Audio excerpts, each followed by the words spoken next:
27 hectares of land that are divided in 3 lots, where the clubhouse is. That's around 4 hectares or thereabouts, where the Mount Pleasant golf course has got title deeds. Then there is 67 hectares, that because it was supposed to be a 18-hole, a full course, in terms of the technology that's used. And then another lot had 25 or has 26 hectares. Now, there were attempts to sell both lots.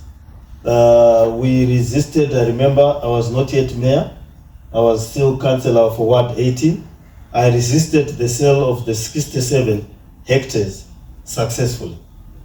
We were not able to resist the sale of the 25 hectares to a third party, because by the time we became aware, because of the system in council, that portion had been sold, money had been paid, and had been used by the council, despite my protestations. But I was just one councillor among the many councillors that were there. But what I managed to resist was the sale of the 67 hectare portion, and obviously the 4 hectare portion, which is title deeds in the name of the club, could not be sold. In the meantime, what had happened is that residential stands along Bagat. Is it Bagat? Yes, Bagat. A Bagat Road had been done following the strip of the road, and and those again had gone before we could be aware of it. I had running battles with the situation, which part of the reasons why I was being suspended, arrested during that time, because of the powers that be behind some of those things. So now the whole situation then migrated to the courts, with either all or both, or going at each other through the courts. I tried to have a meeting with the purchaser, with the golf course, and the various parties, I think way back in 2021, to try and get an out of court settlement, which then failed. Now I'm not aware as to where the court processes are, because once the whole process goes to the courts, one has to wait for the courts to then come to fruition. But I do understand that some of the people have got court orders. These other people have got a court process. Some people have been arrested and convicted based on the initial sale that I had objected, but it was a criminal case. There was no attendant cancellation of the transactions that had taken place.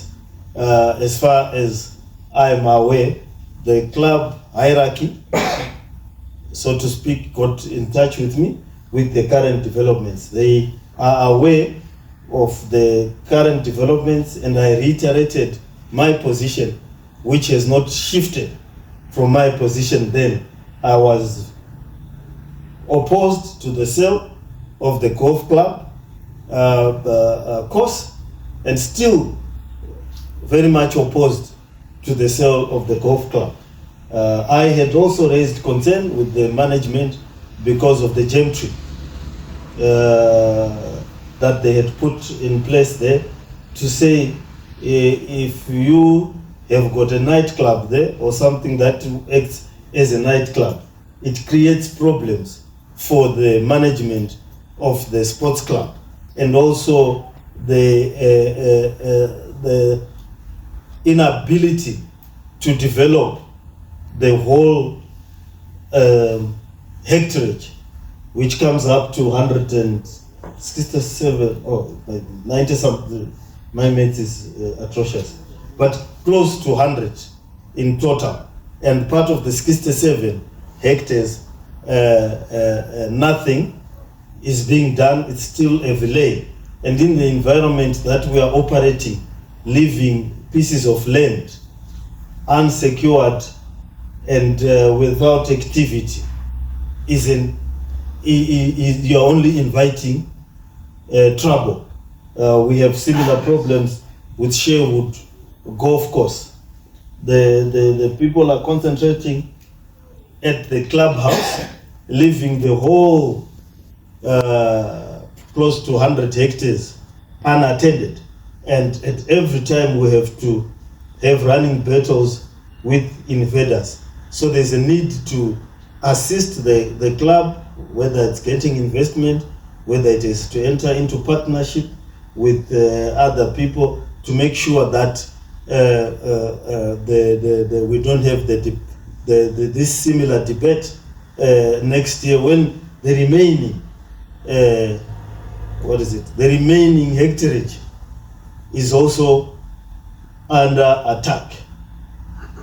So that's where we are. So we're waiting for the court processes to work their way out. My position as a councillor for the area and as the mayor is where it stood, and we will resist and be part of the litigation on the side of the club if it comes to that.